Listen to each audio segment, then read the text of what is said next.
we are going to recap the Money Multiplier Mastermind event 2024 on this next episode. You should have been there.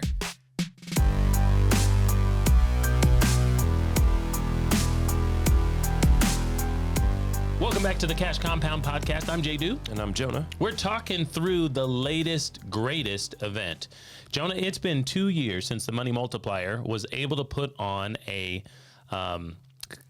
member. I guess they're members over there. Everything's alliterated. Clients over here, members over there. But the Money Multiplier members got together in droves. I don't know what drove is, but about 150 people? Yeah, I think that's a drove. Is it a last drove? time I checked. Couple of droves. I think so. Couple of droves. Dozens.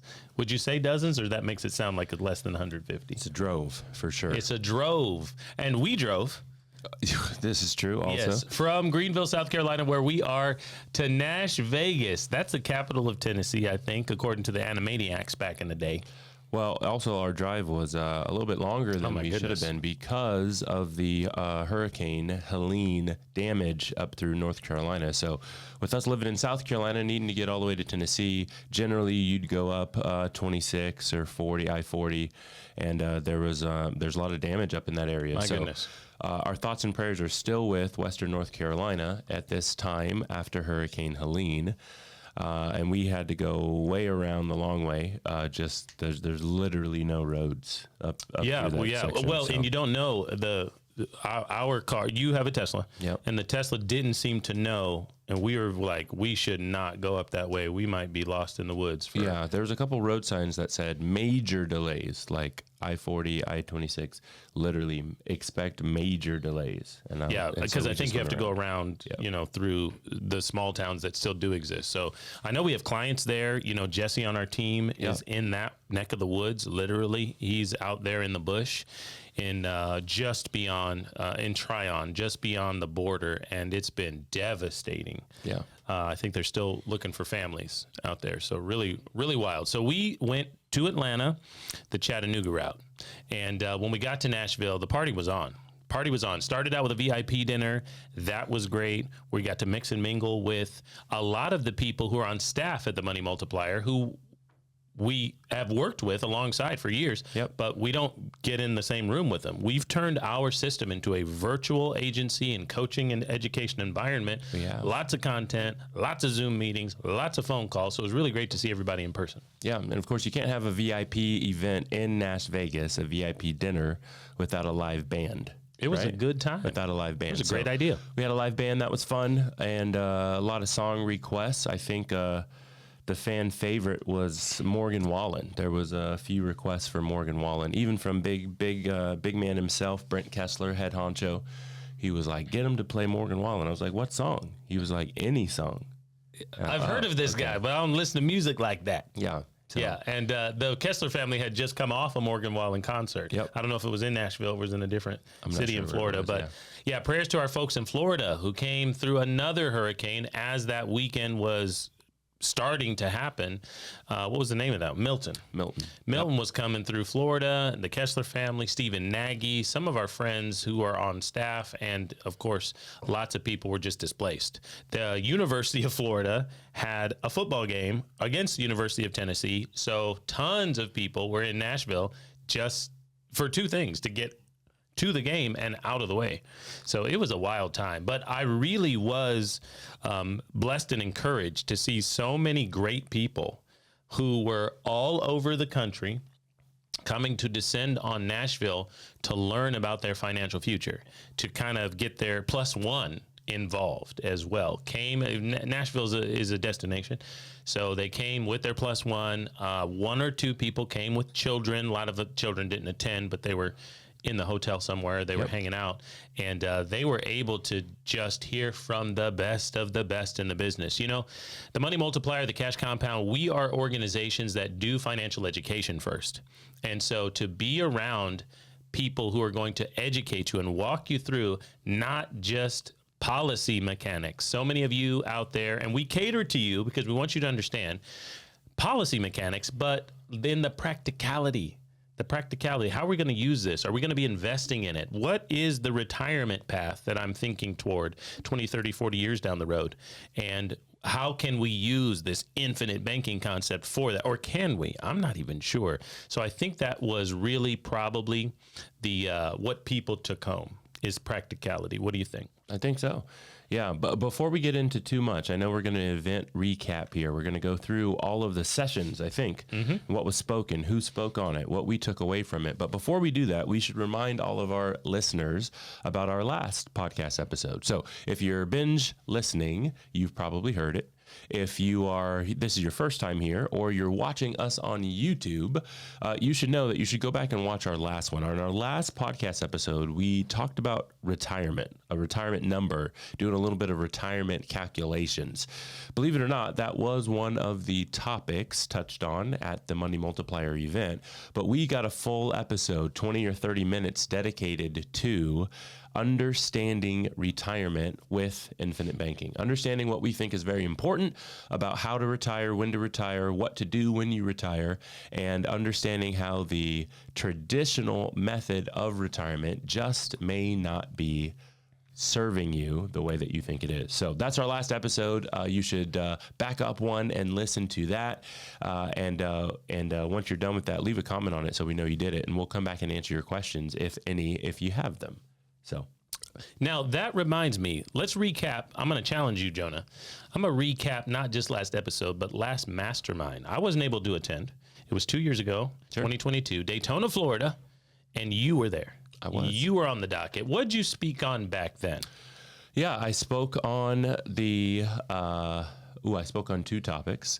One of them was employer-owned life insurance policies. So we talked specifically about if you are a business owner and you are interested in infinite banking and you'd like to purchase these infinite banking policies on specific employees, how you can do that. So a lot of employers can do that for like employee retention. Yeah. That's a really cool thing. So again, the idea there is I'm a business owner.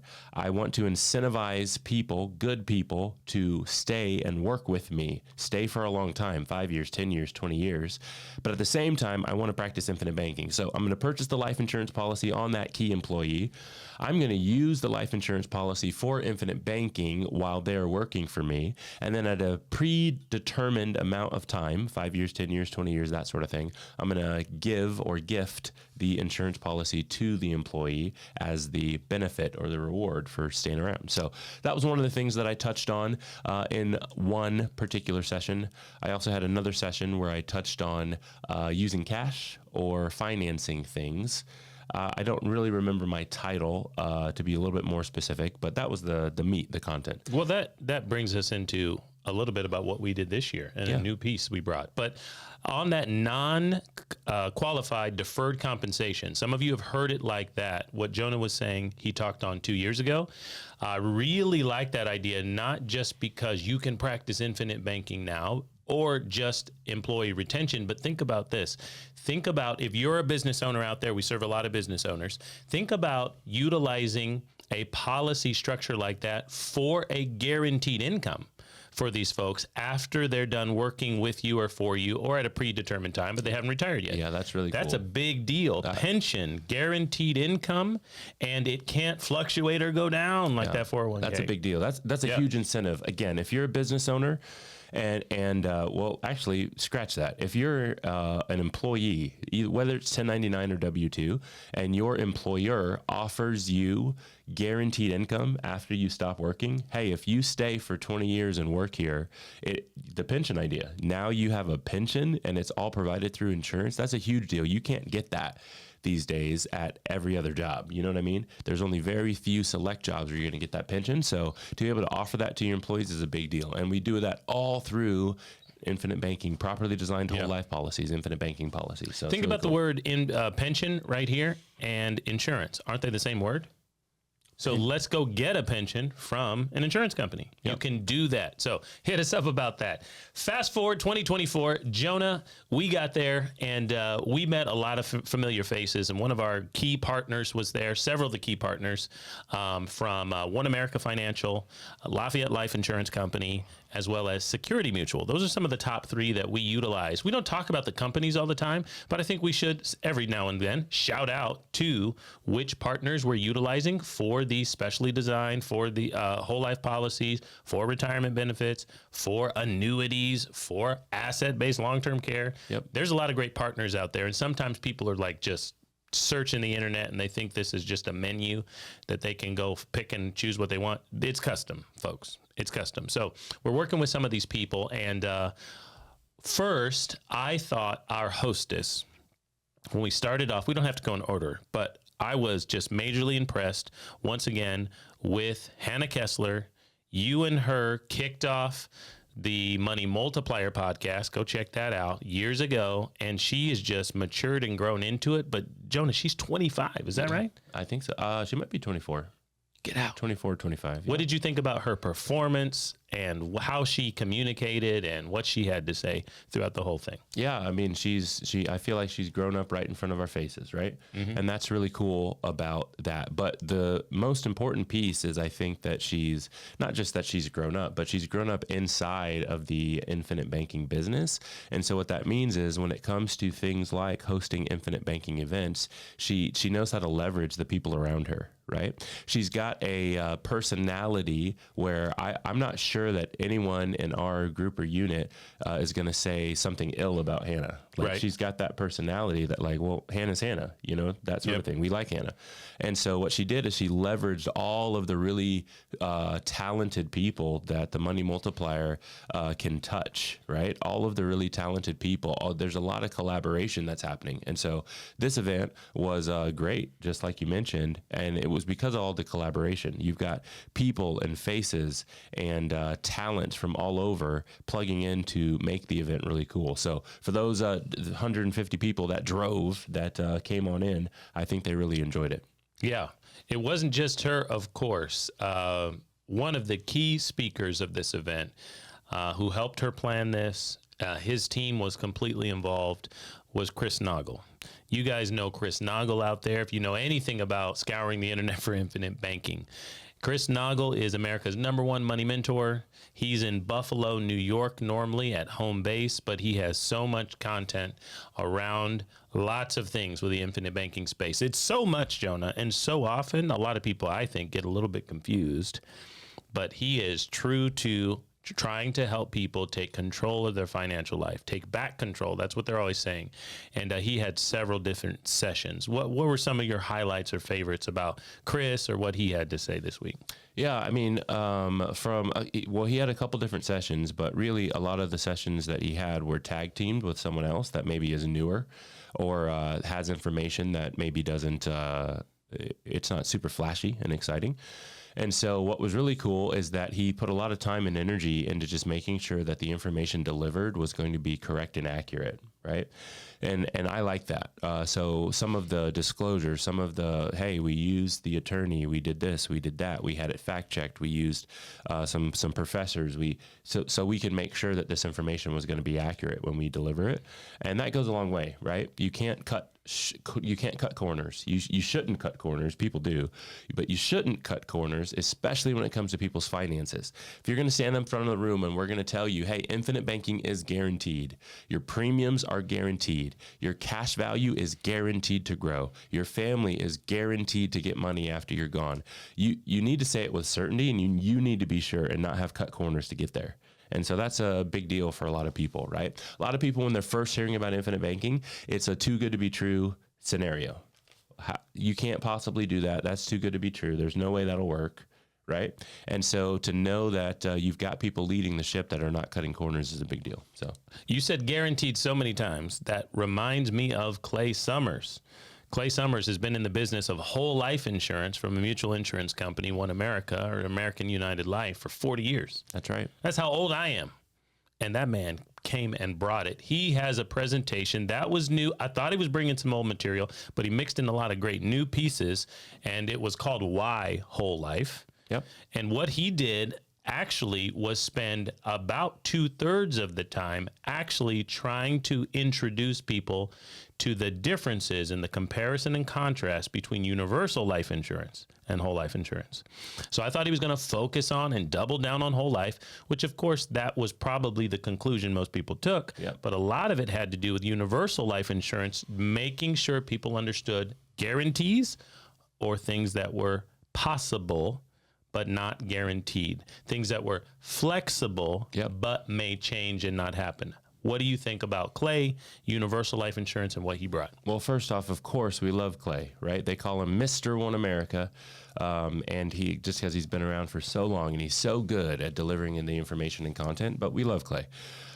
My favorite part of his presentation, at one point he goes over kind of comparing universal life and whole life, does it very unbiased. Like, this is just how it works, people. This is how it works.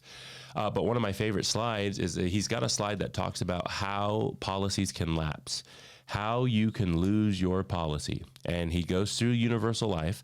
Universal life's got, man, is it 6 ways? Six ways? Okay, yeah, I was going to say 6 or 7. That was good. So universal life has 6 ways that you can lose your policy. Right. Lose your policy. And the crazy part about most of the 6 is that you can't control most of the 6. I got them right here. So I took a picture. Let's go. So there's 1 or 2 that's all up to you, right? Like, if you just don't pay for the thing, right, you'll lose your policy. But everybody understands that. You can't just not pay for your car insurance and expect to keep it either. Mm-hmm. But the other ones are like, not you. Like, this can just happen to you. If you have the list, do you want to? Yeah, well, I've got the whole life list, actually. Okay, the whole life list. Yeah, no worries. So then he compares it to the whole life. He's like, well, here's the ways that you can lose your whole life policy. And instead of 6, there are 2. And both of them you control. And that, to me, is a humongous deal. We talk to people about the control of their finances all day, every day. So to be in a vehicle where you control if you've got the vehicle or not is a humongous deal. I mean, I don't want, you know how bad you would feel, a person would feel, an advisor would feel if I put you into a product and then 10 years or 20 years or 30 years later, you thought you were doing everything you were supposed to do, but you no longer have that protection or that product. Because like, 1, 2, 3, 4 of these 6 things changed. Happened, and it wasn't even you, right? Yeah, and some of them are inevitable, like cost of insurance rises. So I've got the list right here, and it's basically a comparison. So a decrease in return, that can happen in universal life insurance, especially in the index universal life or variable universal life. It's not a thing in whole life. Right. Okay, number 2, Jonah, increased of the cost of insurance. Yep. So that's inevitable. Which, again, it happens in universal life insurance, does not happen in whole life. So it's just not, you can't even... It's so crazy, right? Because people are like, oh, yeah, cost of it. But like, it doesn't even happen in whole life. Like, it just throw it out. You don't even have to think about it. Okay. Insufficient premiums. Right. That's a universal life thing. Because of some of the other factors that can change inside your policy, there is a very common way that you're going to lose that in universal life policy is that you didn't realize that you have to pay more money than was contracted to you at the beginning. In whole life insurance, you never have to give them more money than is contracted at the beginning. You always pay what's contracted for you to pay. In fact, there's some flexibility in whole life where you can even drop what the original illustration says. You can even go down. That's not a thing. If you're going to lose your policy in universal life because you didn't put in enough premium, I don't think that that's a year that you can drop your premium and put in less. Right, of course. All right, next one here, number 4 on the list of 6 is reduced or paused premiums. Right. So that kind of goes into the same game because the flexibility is so dramatic, but the cost factors change in universal. That's right. Okay, number 5, Jonah, here, withdrawn cash values. Yeah, that's another thing that in universal life that'll get you, but it's not a whole life thing. There's a lot of factors into going in why that's the case, but it is, and so. Okay, and the last one is increase in death benefit. Increase in death benefit normally in universal life is going to mean also increased in some sort of cost somewhere, right? Which means that if you don't pay for it, you're going to lose your policy. So there you go. So those are crazy, but from Clay. Anyway, at One America. He even showed a story right at the end, right, about a older lady who had a policy that was going away. She was watching it leave because of the cost of insurance and whatnot. Right. And she was like, I'm old. Like, I don't remember. She was 97, I believe. Yeah, she's old. So a lot of people who are older than you, Jonah, and older than me, but I just knowing a little bit more about what happened in the 1980s. Universal life insurance came out late 70s, 1980, it's popping. Interest rates were really high. So insurance companies came up with universal life so it could have the potential to get returns like the market. Okay, what happened was interest rates dropped my entire life until 2 years ago. So when that product came out that was based on market fluctuation, cost of insurance is going to rise, and the market dropped and interest rates went down my entire life until 2 years ago, 40 years. Yep. Remember, I'm 40 years old. So in 1984, these policies lapsed because the cost got too high, and everybody who bought them at 30 and 40 and 50 years old now is 90 and going, what do you mean? I've been paying the premiums. It cannibalized itself, ate the cash value, cost rise. I lived too long, and it's about to go away right when my family needs it the most. Crazy. Not a thing in whole life. Crazy. Okay, we're not saying that universal life is bad. We're saying that people don't understand it. It was sold and marketed to them probably in a way that they thought the two things that sounded great were going to take over the 80 ways it could not work. Yep. So that was a little bit of that. Now, Jonah, one of the things that happened that you said Chris was doing, he was up on stage several times. Chris Noggle, good friend of ours. We met him in person in 2020, sat down, broke bread with him for a couple of days. And his team at the Money Multiplier has brought on a few people who have done the numbers and run the numbers. And I thought that was really important for people to understand because a lot of people are looking at future projections. How do I utilize this? I told you about the practicality of using it. So Craig, he's a Money Multiplier team member. He was up there several times, and they're bringing the heat on. Does this thing you've heard, this Dave Ramsey idea, this longevity idea, these return ideas, do they actually work? And can you compare them out apples for apples? Because in this other market return function that you've been hearing about and thinking that was going to happen, that nest egg may not work. That tax may hit you. That sequence of how the returns come may not be. What did you think about that type of content? Yeah, I've seen a few of those things before. There's a very popular company out there that walks through that with some calculators that are really cool. Truth Concepts. And a lot of that. So I knew you kind of know the punchline if you've already seen it, right? Right. But it's still really, really cool to have someone walk through it because it cements it. Like you have to see things one or two or three times before they become your reality, before you truly base your actions off the information as opposed to, I think so in theory, or I just don't exactly know. The first time you see something also, sometimes normally you're like, wow, that was really exciting, but that was also a little confusing. I don't actually know. Yeah. Right. Yeah, so after you see it two or three times, you're like, I know what's coming. And now I base actions off of that information also. And it's really, really, really, really unique. So one of the things that I like most, you've seen this before on our channel, is sequence of returns. A lot of people miss that. They say that, let me just give you the idea, right? If you've got your money inside of a market function, especially government-sponsored style market function, you might get returns like 5%, 4%, 3%, negative 1%, 10%, negative 7%. Like they all come like that. Yep. If you throw, so what people like to do, and traditionally, is they like to give you an average. Oh, the average of all those numbers is 6, so you average 6%. So you think you put in $100 and it's going to average 6%, and at the end of the 5-year stretch, you're going to have $200 or $250, whatever the average of 6% is, right? Yes. But that's not how math actually works. If you throw the $100 in and it rides the wave every single year, you more often than not come out with a way lower value than just taking the average, a positive average every year. More often than not, you come out with a way lower value. And what people don't realize is if you've got a couple positive returns in the first couple years and a couple negative returns in the middle or to the end, normally you're going to come out with a positive average. But what sequence of returns means is if you just rotate the returns on its head. So instead of starting your $100 with a couple positive returns, you put your money in the market at the wrong time and you got a couple negative returns to start, and then you have the positive returns. You do not come out with anywhere close to the same number. It's not close. Your average is the same. The numbers were the same, but it was about what order you got the returns in. And a lot of people don't realize that. And they go, oh, I'll put the money in the market because of the average. And then they stop thinking.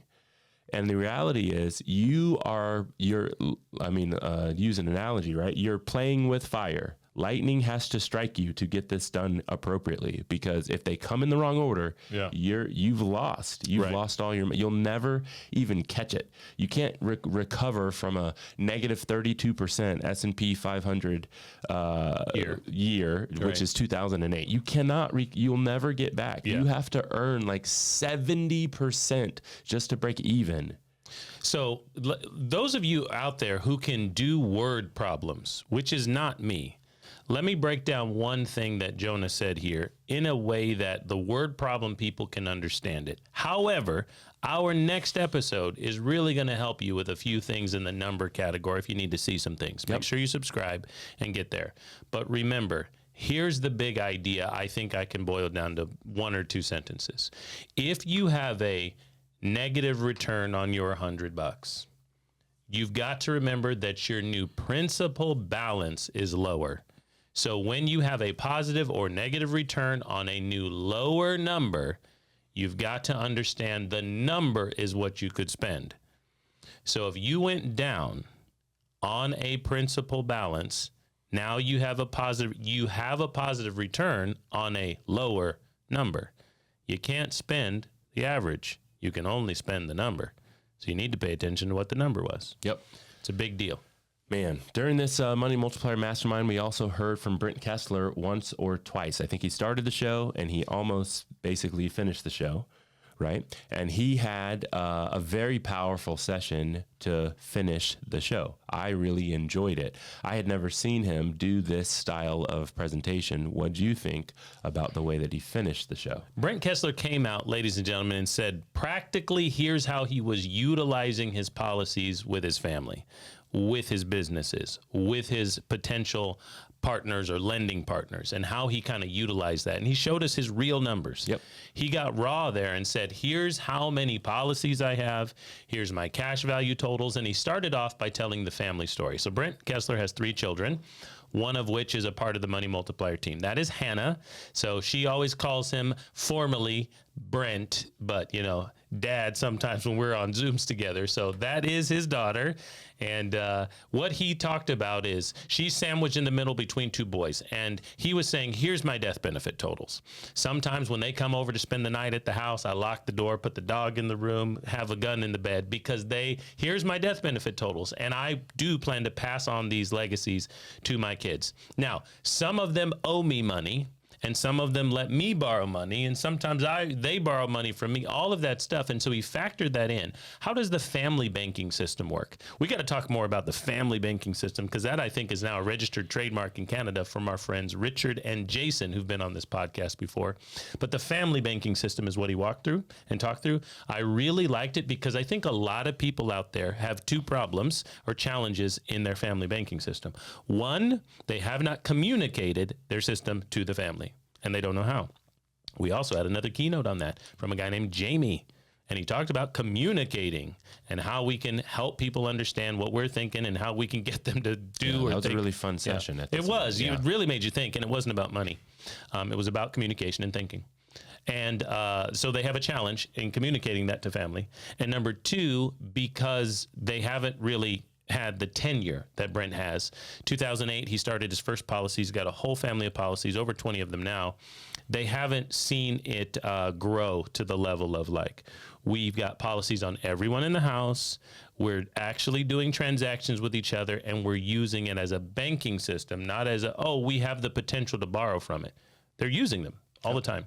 So we saw how he had private money out in certain places. We saw how it was coming in certain places. He told us the generals about what it was for. Well, this is in real estate over here, and I've lent stuff to private individuals over here. And he listed it out. And he said, these loans are performing, meaning that they are coming back with interest. Here's some loans that were not great deals, and they're not performing. Here's what I want to do in my charitable giving. I have a family foundation, charitable giving. Here's a challenge I put on you guys because, look, there's been hurricanes where we live, where you live, and let's get together and let's promise some of these dollars to people who need it. But this is kind of how my family banking system works and how it's growing. So I think it's really helpful for people to be able to project into the future. What really changes after 16 years of doing this process and this method? If you are going to be a high income earner like he is and use the system, I mean, Jonah, here's my question for you. Is there a way that Brent could lose his money? Is there even a way? No, not with utilizing the policies the way that he's utilizing the policies. I mean, he can't even mess up. No. Again, you can do a bad deal and lose cash value. The problem is you, not the policy. That you gave up to this person. But the way that he's vetted his system, set up his system at this point, it's done. Like he's accomplished it. Solid. It's fairly cool. So that was Brent Kessler. He had a session there. A couple other speakers that we should at least shout out, right? Yeah, for sure. So there's there was a first timer. There was a speaker, and this was his very first time getting on stage and delivering any type of keynote. And he did a great job, and I think that he deserves a shout out. So let's do it. That's a big shout out to Carson Herline. Carson. So you should follow him. We follow him, and we've partnered. We've been able to hang out with him twice this year, 3 times for you, because you got to go to New Zealand with him and hang out with him and his wife. We were able to get after party time in with Carson and his wife. They're great people. So this young man is 22 years old. First off, when's the last time you spoke a full 30-minute plus keynote experience in front of a group, 150 people, a drove at 22? Who does that? Yep. Okay, on top of that is about financial advice and education. Who does that at 22? Doogie Howser in the building, and he really brought it. Carson is one of the team members who takes a lot of phone calls when people are doing strategies, or we call them cash consultations, when they want to know, hey, I want to do this. How do I do it? Here's my numbers. Walk me through. I need some policies. Yep. So he does a lot of that a lot of times. So he's probably on the phone with folks more than he's being seen, but now he's doing social media. So we highly suggest you hit him up. He's in San Diego area of California, and this man's life is going to be better than Brent's by the time he's 55. By the time he's 55, yeah. Yeah, that's for really sure. Cool. There's other speakers there. Big shout out to Craig Yenny. Craig did a lot of the behind the scenes math work for the spreadsheets and for the numbers to make sure that they were correct. So big shout out to Craig. We also had, we mentioned him very briefly, but Jamie Miller. Jamie Miller spoke on communication. So not finance related. I think the only speaker that wasn't finance related, but not finance related. Big shout out to him. And I guess we'll save what we deem the best for last, which was us. We had a keynote experience, which is really cool. To find out more about what we spoke about, we'll give you a little preview right now. But to find out more about what we spoke about, you actually need to listen or watch our next episode. Yes. And we'll go through it in more detail. But we had a keynote. Give them the 30 seconds. Yeah. So we've previewed it before once or twice. We'll get into some of the numbers here. So we want you to watch us visually on YouTube and go ahead and subscribe. But it was called Use the F Word. And the F word, Jonah, was, I tricked everybody at the beginning. Yep. I told them it was fart. But it wasn't. 4-letter F word. Yeah. It was finance. Finance is the F word that we talked about, and we talked about how to finance everything you buy. That's a very well-known Nelson Nash quote. You finance everything you buy. You either give up the money you could have earned, or you pay out the money because you use someone else's, right? Yeah. So you'll have to listen to us in the next episode to get all about our keynote using the F word. But before we do that, let's give a quick shout out to our fan follow of the week. Wealth is Enough Tube. What's up, and shout out to the Cash Compound's newest subscriber on YouTube. I don't know if it's newest, but we try to make people feel special. Yeah. And a big shout out to you. So if you're watching the episode, I know you recently subscribed. A lot of times, if you recently subscribe, you're going to get pinged a few times when we put out new videos. Yeah. And so Wealth is Enough Tube. If you are realizing that we just shouted you out, you should leave us a comment on a video. We'll come back to it and answer it for you, or answer your question, or give you some love, right? Send you a like or something like that. We really do appreciate you, though. Thank you for following along and subscribing. And if you're listening and you have not subscribed yet, maybe you should do so we can shout you out in the next episode. Ladies and gents, we hope that for the next Mastermind experience, you'll be there with us to rub shoulders, shake hands, go out, and really get the how-to from the people who are doing it. There's nothing better for us to be able to level up, to be amongst our peers teaching. You know it the best if you have to teach it.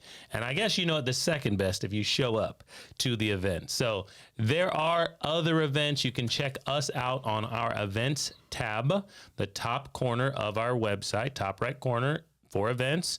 And of course, our partners over there at the Money Multiplier have lots coming up even later this year in Charlotte and beyond. So we might see you at a couple of those. Talk soon. You are now tuned to the banking bros. Said we couldn't make it, drink or settle, this the life we chose. Gave a lot of game, we never got a lot of things. Bow your head and say the prayer, we taught you how to be the bank. If you enjoyed this episode of the Cash Compound Podcast, you need to get on a cash consultation. They're free, and that one-on-one opportunity is where you can ask your questions, specifically to one of our coaches. We want to help you with code cracking cash flow through permanent insurance, the kind that always works every time. It's guaranteed to grow, and you can completely control it. Talk soon.